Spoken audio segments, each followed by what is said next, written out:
தொழிலாளர்கள் மீது தொடுக்கப்பட்டிருக்குது. தொழிற்சங்கம் வைக்கக்கூடாதுன்னு சொல்கிறாங்க. அதே மாதிரி ஏற்கனவே போராடி பெற்ற உரிமைகளை பூரா இன்றைக்கு எல்லா அரசாங்கங்களும் புதைக்கிறது. சமூக பாதுகாப்பு, நீங்கள் சமூக பாதுகாப்புனா என்ன? சமூக பாதுகாப்புனா ஏற்கனவே பணியில் இருக்கக்கூடிய தொழிலாளர்கள் அவர்கள் பணிபுரிந்த காலத்தில் ஊதியம் இருக்கு. இந்த ஊதியத்துக்கு மேலே அவர்கள் பணி ஓய்வு பெறும் பொழுது ஓய்வு காலத்தை அவர்கள் நிம்மதியாக கழிக்க வேண்டும்.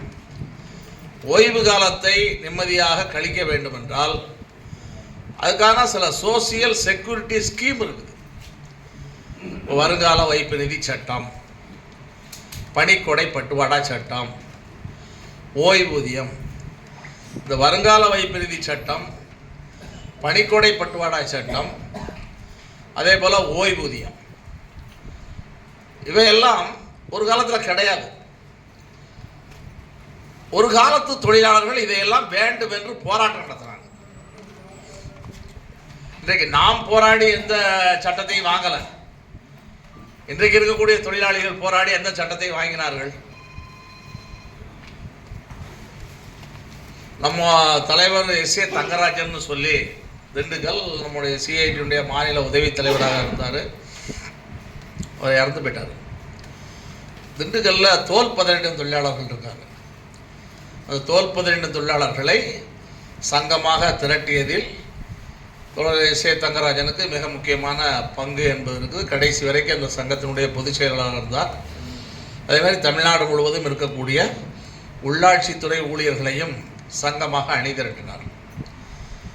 அவர் பேசும்போது கூட்டத்தில் சொல்வார், தோல் பதனிடும் தொழிலாளி எல்லாம் ரொம்ப ரொம்ப ரொம்ப பின்தங்கிய பகுதி, மேக்சிமம் தலித் தொழிலாளிகள் தான்.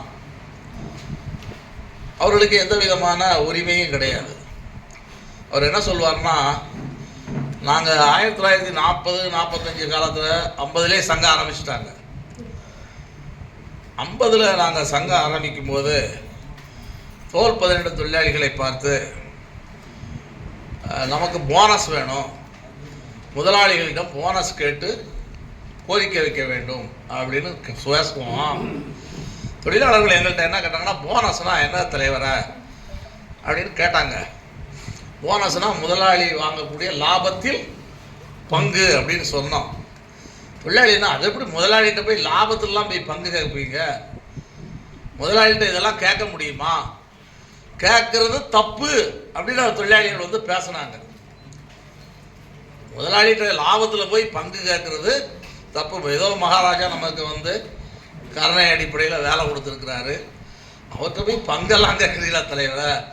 அதெல்லாம் கேட்க முடியாது அப்படின்னு சொன்னாங்க. அப்புறம் நாங்கள் தொழிலாளிகளுக்கெல்லாம் விளக்கமெல்லாம் சொன்னோம்.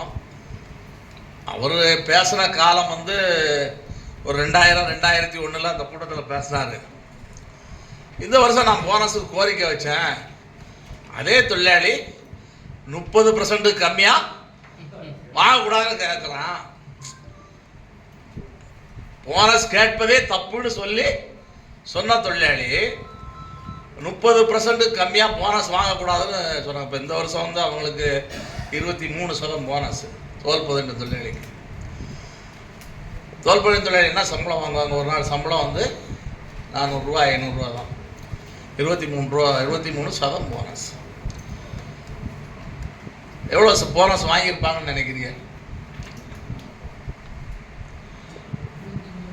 சாதாரண ஒரு தொழிலாளி 60,000 70,000 ரூபா போனஸ். அது எப்படி 60,000 to 70,000 போனஸ்னா அந்த சங்க வலு. தொழிலாளிக்கு நிர்வாகம் என்ன காசு கொடுத்தாலும் அதுக்கும் போனஸ் உண்டு. காலையில் ஒரு டீக்கும் சாயந்தரம் ஒரு டீக்கும் 10 20 ரூபா கொடுப்பான். அந்த 20 ரூபாய்க்கு சம்பளம் தான். 20 ரூபாய்க்கு 23%. சங்கத்து வேலையை பெரும்பகுதியான தொழிலாளிகள், படிக்காத தொழிலாளர்கள் சங்கத்து வேலையே என்னன்னா, முதலாளி என்னென்ன காசெல்லாம் கொடுத்துருக்காருன்னு கணக்கு போட்டு ஒவ்வொரு தொழிலாளிக்கும் போனஸ் கணக்கிடுவாங்க. 60,000 70,000 அந்த தொழிலாளிகள் போனஸ் வாங்க. எதுக்கு சொல்கிறேன்னா, ஒரு காலத்தில் படிக்காத தொழிலாளிகள், பாமரமான தொழிலாளிகள், அந்த தொழிலாளிகளுக்கு தலைவர்கள் விளக்கங்களை சொல்லி, விவரங்களை சொல்லி, இது நம்முடைய உரிமை, இது நம்முடைய சலுகை, இதை கட்டாயம் முதலாளி கொடுக்க வேண்டும், இல்லாவிட்டால் நாம் போராடி பெற வேண்டும் என்று அந்த விவரமற்ற தொழிலாளிகளிடம் தலைவர்கள் பேசி அந்த தொழிலாளிகள் போராடி தான் இத்தனை சலுகையை வாங்கி தந்தாங்க. இன்னைக்கு விவரமான தொழிலாளி என்ன நிலைமை? எல்லாம் படித்தவர்கள், எல்லா விவரம் தெரியும், எல்லார் கையிலையும் செல்போன் இருக்குது, உலகமே கைக்குள் இருக்கிறது, எல்லாரும் எல்லா வியாக்கியானமும் பேசுவாங்க, விளக்கங்களும் பேசுவாங்க, எல்லாம் பேசுவாங்க. ஆனால் இருக்கக்கூடிய ஒவ்வொரு சலுகைகளாக பறிக்கிறார்கள். அவர் பேசும்பொழுது என்ன சொன்னார்கள்?